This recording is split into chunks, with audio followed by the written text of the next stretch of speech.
ये कहानी है एक मुकेश की और वह पिछले 20 सालों से दिल्ली में ऑटो चला रहा है।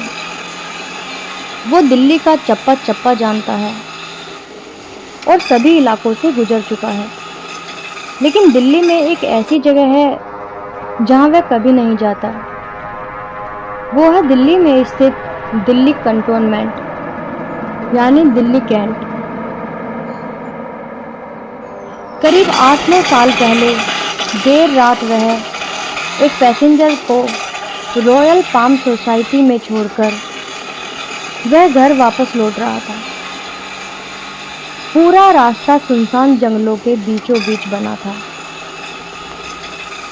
उस दिन हवा बहुत जोरों से चल रही थी और हल्की हल्की ठंड भी थी।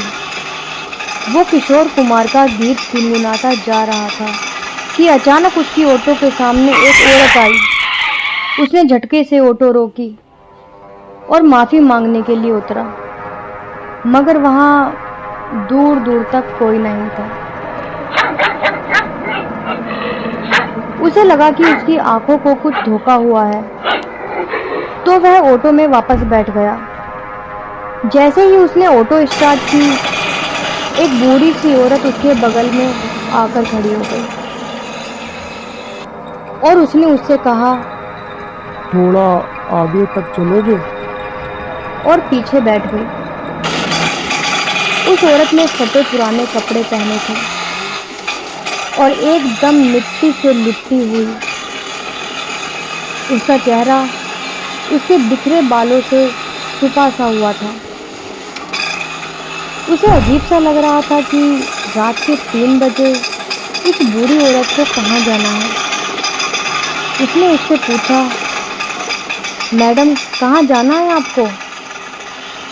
उसने जवाब में कहा, आगे एक शमशान है, बस वहां तक। ऑटो के मिरर से जब उसने देखा तो उसकी आंखों में एक डरावनी सी चमक थी। जब उसके बाल हवा से उड़े तब उसका गलगला सा चेहरा देख उसकी आंखें फटी की फटी रह गई। उसके पूरे शरीर के रोंगटे खड़े हो गए और तब उसे सूझा कि उसके पीछे जो औरत बैठी है वो एक चुड़ैल है। उसे कुछ समझ नहीं आ रहा था, इसलिए वो चुपचाप ऑटो को तेजी से आगे बढ़ा रहा था। एकदम से उसकी ऑटो में खटपट हुई और वो बंद हो गई। उसने तुरंत उतर के बिना उस औरत से नज़र मिलाए ऑटो को ठीक करने में लग गया।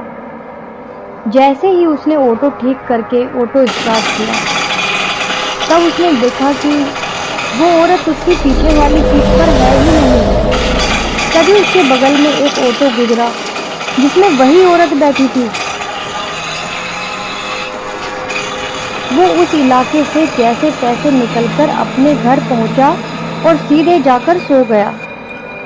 अगले दिन उसे मालूम हुआ कि उस इलाके में एक ऑटो का एक्सीडेंट हुआ है और ऑटो ड्राइवर की उसी समय डेथ हो गई। और सबसे चौंका देने वाली बात यह थी कि वो वही ऑटो था जिसमें वो बूढ़ी औरत बैठ के निकली थी। इस किस्से के बाद उसने कई कहानियां सुनी कि दिल्ली कैंट में सफ़ेद साड़ी वाली एक बूढ़ी सी चुड़ैल रहती है।